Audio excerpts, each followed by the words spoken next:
Hey, welcome to Beat the Odds. We've got an epic weekend of football, 4 teams, 2 games, and 1 show that will get you bettors ready for it. It's this one. You're already watching it. Beat the Odds starts right now. From our Las Vegas studios, this is Beat the Odds, sponsored by Superbook Westgate Las Vegas.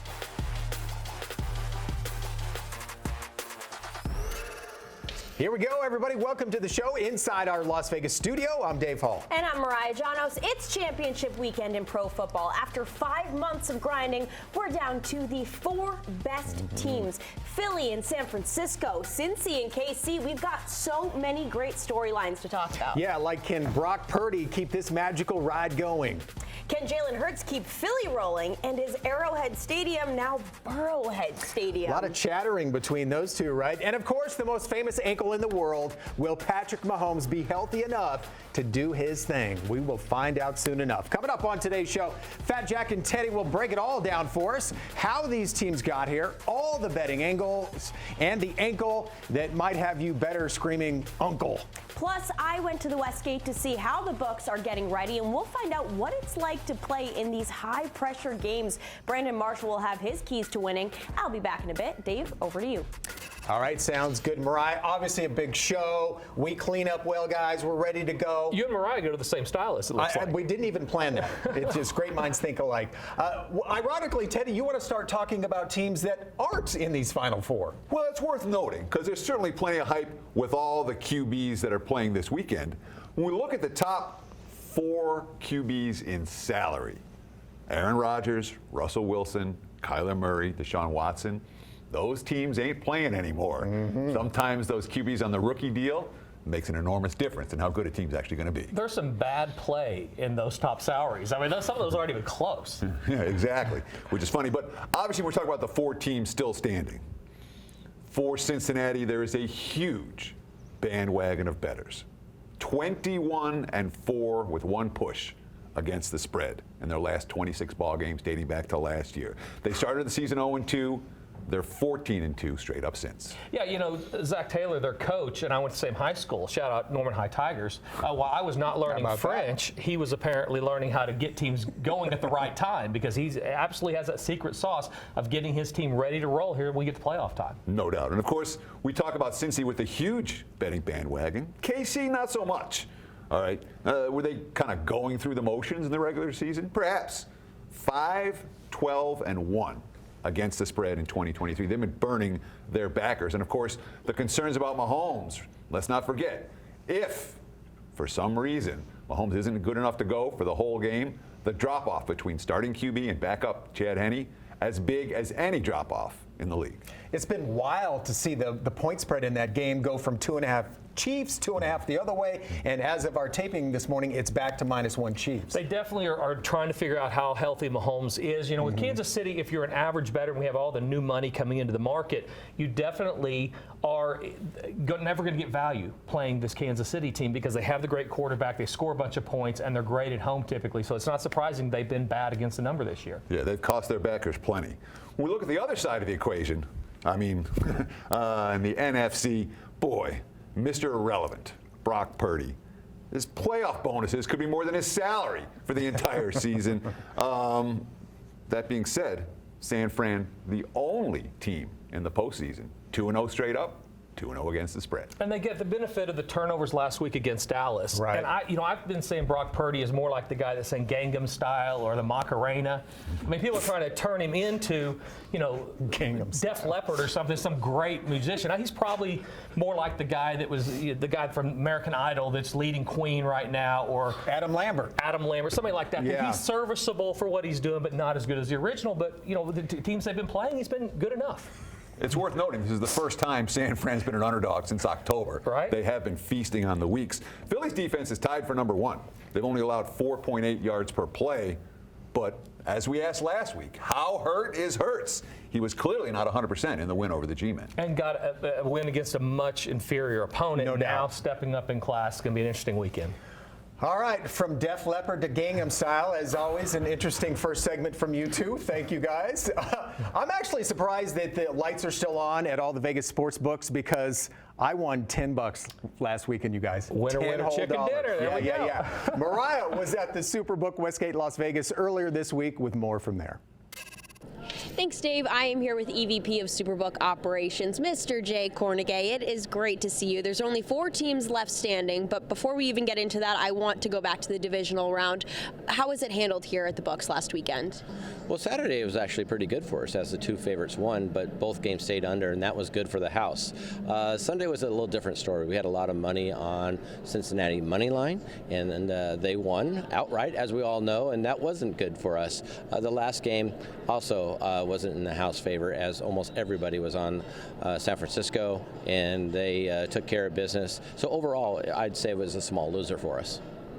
Now, looking at this weekend's conference championships, there's just 4 teams left standing. What kind of action are you seeing so far?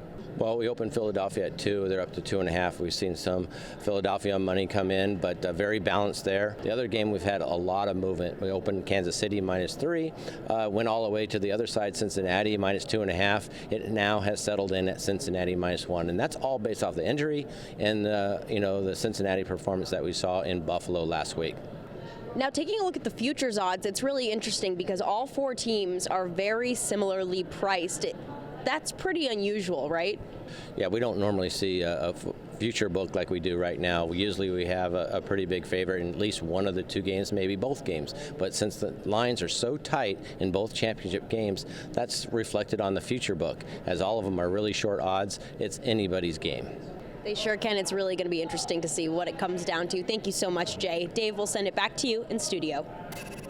All right, thanks, Mariah. As Jay was talking about, we've seen a wild swing in that KC-Cincy point spread, all because of Patrick Mahomes' ankle. Teddy and Jack will do a deep dive into that game. Plus, Brandon Marshall will join us. He played in this game. He's going to tell us the keys to winning it. As we head into our first break, here's a timely question. Which team has the most conference championship games? The answer is San Francisco, 7-9 in conference finals play. They also hold the record for most conference championship appearances with 17, including this week's game against Philly. Beat the Odds is sponsored by Superbook Westgate Las Vegas.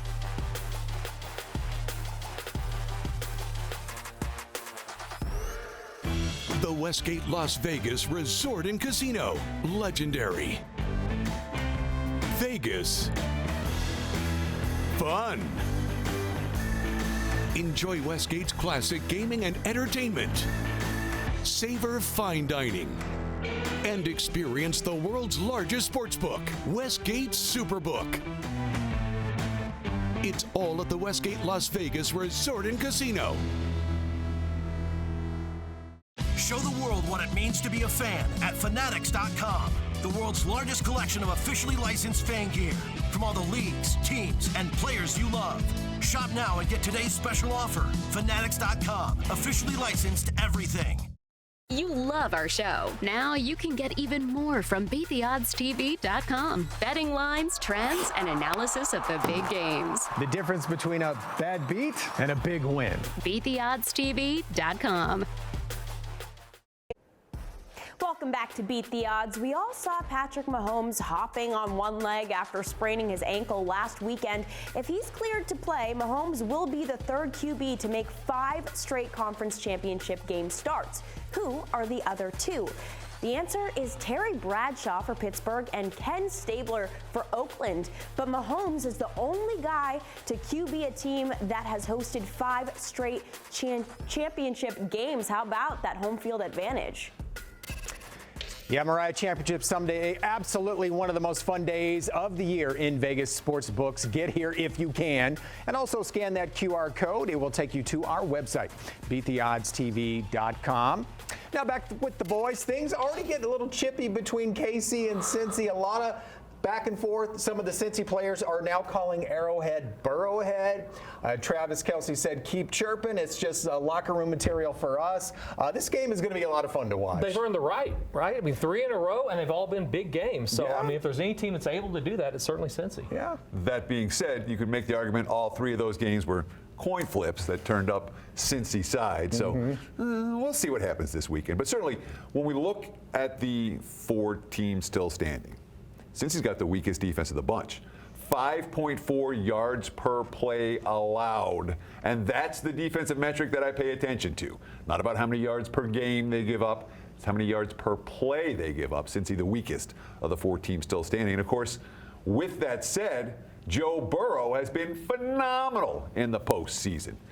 Considering going back to his days at LSU, 7-1 against the spread his last 8 tries in the biggest stages games of them all. Yeah, and I think there's so many unknowns in this game. We've seen that with the line jump and the fence a couple of times. It's all about Mahomes' ankle. It's also how much you put into recency bias. I mean, the Cincinnati team last week able to run the ball effectively, stay ahead of the chains, and do things up at Buffalo that I'm not sure a lot of people thought they'd be able to do. So there's a lot of these things. How much do we weigh the information we just saw? And since he did not play well against Baltimore, could have easily lost that game. So from week to week, a big difference. Sure, but something's been consistent for KC this year. They haven't covered point spreads at home all year long. We're talking about 1-7-1 against the spread. When you have 1 point spread covered for the entire season, that's meaningful. And it also means you don't have much of a betting bandwagon on that field. Zach Taylor, as we mentioned, 3-0 straight up and against the spread against Andy Reid. Rock 'em Tigers, right? Yeah, but all 3 of those wins, again, coming by exactly a field goal, and you can make an argument that all 3 of them could have gone either way. Yeah, and new sports gamblers in the state of Kansas not benefiting from this great team, and they're learning a tough lesson. Right. So. All right. Thank you, fellas, on that. Well, if anybody knows what it's like to be playing this weekend, it's certainly Brandon Marshall. He's played in a few of these games. Mariah is with Brandon now. Guys. Thanks, Dave. Yep, I am here with Mr. Brandon Marshall. Let's talk AFC Championship game. All anyone can talk about is Patrick Mahomes' ankle, but we know Andy Reid and how great of an offensive mind he is. They've got to be game planning all week for this, maybe turning Patrick into a pocket passer, getting those quick releases. What are your thoughts on their strategy this weekend? Oh, yeah, I mean, I think they're going to have to, or at least they're going to try to, right? But if Cincinnati could put that pressure up in the middle, you know, and make Mahomes, you know, move to the outside, scramble a little bit. You know, Cincinnati has a good defensive line. So if they could, you know, get him on the move, I think that'll be very advantageous for Cincinnati. So, you know, I've had a high ankle sprain. It's very tough to come back from. It took me about a month until I felt normal again. So I'm interested to see how he moves around. Yeah, those are really painful. Now, on the other side of the ball, Cincinnati, we thought that the 3 O-line down would be an issue. It really wasn't. Joe Burrow was sacked once last week, which is incredible. And even Ted Karras, their center, said that was the most complete game we've played. Do you think they can string together back-to-back complete games up front? Yeah, I think they can. And what they did against Buffalo is they was able to run the ball. You know, and if they could do the same thing against Kansas City and keep Mahomes on the sideline, that'll be very advantageous for them, you know, again. So, you know, I think they can do it. You know, honestly, you know, they got Chris Jones on the other side of the ball, who's a beast, right? Who's a terror up front. So if they can contain him, you know, I think they'll have a good chance. Yeah, it's going to be an interesting one. A battle of the baby goats. Dave, we'll send it back to you. All right, thanks you too. We talked about the AFC. Now we're going to hit the NFC side. Teddy and Jack found some numbers that might sway how you bet on the game. Plus, Mariah and Brandon will be back too as a former defensive stud. Brandon will have his thoughts on which D could be key. Philadelphia set a franchise record with 70 sacks this season, which is the first in the league, and tied for 3rd in league history. Which team holds the all-time record? The answer is Chicago, with an amazing 72 sacks back in 1984. The Westgate Las Vegas Resort and Casino. Legendary. Vegas. Fun. Enjoy Westgate's classic gaming and entertainment. Savor fine dining. And experience the world's largest sportsbook, Westgate Superbook. It's all at the Westgate Las Vegas Resort and Casino. Welcome back inside our Las Vegas studios for Beat the Odds. In this era of high-flying offenses, do defenses really win championships? Chew on this. 3 of the 4 final teams ranked among league leaders in total yards per game during the regular season. Which 3? They are San Francisco, 1st, Philadelphia, 2nd, and Kansas City, 11th. And what about Cincy? They came in 17th. Hey, now a Vegas fun fact. From start to finish, the Las Vegas Strip is 4.2 miles long. If you walk the entire strip, it would be like walking across a football field almost 74 times. Getting your steps in for sure. Scan that QR code. You'll go to our website, beattheoddstv.com. All right, now back with Jack and Teddy. This conference championship title game going to be so much fun. We got two stout defenses, two young quarterbacks. Of course, Philly and San Fran. What are you guys looking at in terms of the betting numbers? I've done that walk before, by the way. My thighs were on fire. All 74, huh? Too much in July. Back and forth across the football field or back and forth across the strip? Sorry, what do we got? Too many times. Look, San Fran is a team that's hotter than Vegas in July. Not Vegas in January where it's freezing. Hotter than Vegas in July. We're talking about a team that hasn't lost since October. Significant betting bandwagon for San Fran. 8-0 straight up, 7-1 against the spread since Brock Purdy, Mr. Irrelevant, took over against Miami. And, of course, the San Fran defense. The question is, was it Dak being bad or was it San Fran defense elite? Because the Dallas offense didn't really work against we've had this question for a few weeks with San Francisco now. We can always make excuses with who they've been playing or how they've been playing. I think we're going to find out this week as they have to travel, go on the road, and play a really good Philly team. Sure, but of course, San Fran has been -3 or higher in every game since their Week 9 bye. So a little bit of a step up in class here for the road team. Philly, 4-1 to the under in their last 5. This defense ranked number 3 in yards per play allowed. Their defense has been stout all year. And we got to ask, is this number going to go up? It's been sitting at 2.5 all week so far. Yeah, they're inviting you, right, to go ahead and play the home team. What's interesting, both these teams, this is strength against strength. Both defenses 1 and 2 in total defense on the year. And offensively, they do things about the same way with the exception of the young quarterback versus Philly's quarterback that's been there and done that a little bit more. A little bit. A little bit. Well, he's in the postseason last year. All right, fellas, thanks a lot. Well, this could definitely be one of those old school slobber knockers. Mariah, this is Brandon Marshall's world right here. Old school slobber knockers. Okay, interesting. All right, Brandon. Now, Philly has an undrafted rookie named Reed Blankenship playing safety. It's worked for them so far, but can this kid handle the weapons that San Francisco has? Oh, in San Francisco, they have a lot of weapons. Deebo Samuel, Christian McCaffrey, look. And Kyle Shanahan is one of the greatest at scheming up against defenses. So, we'll see. And honestly, if, the front 7 of Philly can get to Brock Purdy, he'll be okay. I think they can kind of mask him, but I think that's something to, to keep an eye on. For sure. Now, last week's show, you said that San Francisco, hands down, best defense still alive in the playoffs. You know the saying, defense wins championships. So does San Francisco's defense have what it takes to win this game and move on? Absolutely. And look, they're number 1 against the run. Philly does great as far as running the ball. Now, they have to contain Hurts because if he scrambles or get out of the pocket, that could be something that can hurt, San Francisco. But I think they have the best defense hands down. DeMeco Ryans is one of the best defensive minds in the game, so I see them winning this ball game. Now, I am not completely sold on Brock Purdy, so I just have to ask you, are you? I'm not all the way sold, but at the same time, he doesn't turn the ball over, right? He doesn't make mistakes. So even though he's a rookie, 7th-round draft pick, whatever you want to say, Mr. Relevant, but he doesn't turn the football over, and he's giving that defense a chance and that team a chance to continue to win games, and they stay in games. So as long as he's not turning the ball over, I don't see anything wrong with it. So shout out to Kyle Shanahan for grooming this young man and helping him, keep his team and the team in the right position to potentially play for a championship. Yeah, absolutely. It's going to be a really interesting game. I was saying off camera, maybe it might be the most low-scoring game we see all season, but we'll find out soon. Dave, we'll send it back to you. All right, thanks, guys. So we've set the stage. We've laid out the numbers. Now it's time for top picks. We'll have those next. Plus, the wheel of keeping it real. With so much talk about Patrick Mahomes' ankle, the wheel will reveal who among us has the weirdest sports injury. Oh, boy.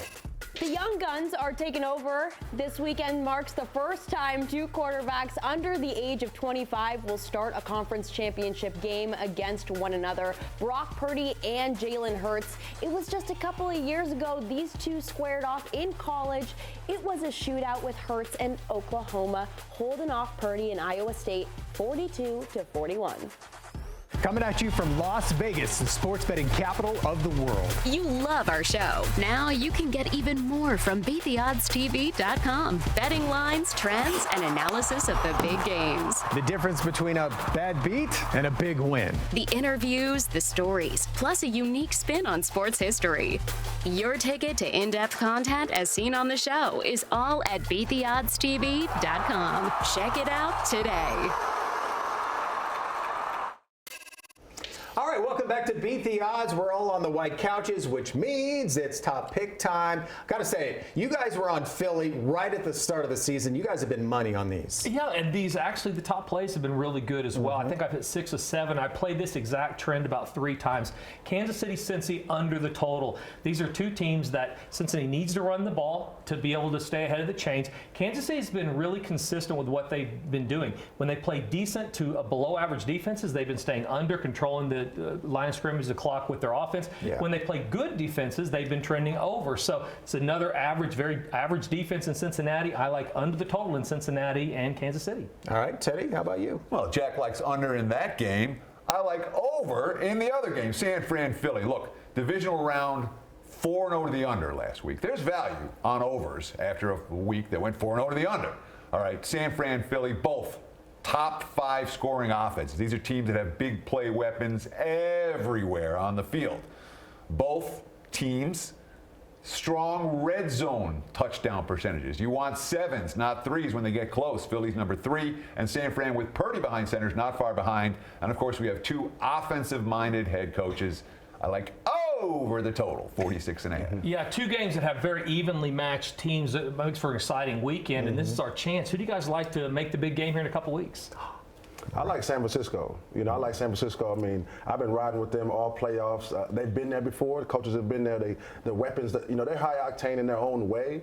And I think they can control the clock. So I got San Francisco on that side. Not afraid of the rookie quarterback. Not at all. It's crazy how healthy Christian McCaffrey can stay when he's on a good team, Right? isn't it? Yeah. And I'm going to go Kansas City. I think the love for Cincinnati has gone way too far the other way. They almost lost to Baltimore. Kansas City is an excellent team, and I think we're going to get an Andy Reid's old team against his new team in 2 weeks for the whole thing. That's like asking who's the best flag football player in your daughter's flag football team. You like Kansas City, you're a fan. Right. Well, that's true. I'm probably biased. All right, real quick, time for the wheel. Our 5 heads, a Vegas-style slot machine. Today, the wheel will reveal which one of us has an embarrassing sports injury. So let's spin the wheel and find out who it is. I mean, there's no way it's a professional football player. Oh, wait, it is! Well, look, in 8th grade, I was playing pickup basketball. I broke my finger, right? So they put a cast on me from my forearm down to my finger. Now, I had a date to the 8th grade prom. Ooh. And she decided to stand me up because I couldn't take the cast off. Literally, at the corsage, the whole dance, I was looking at the door. She didn't come through. She missed out.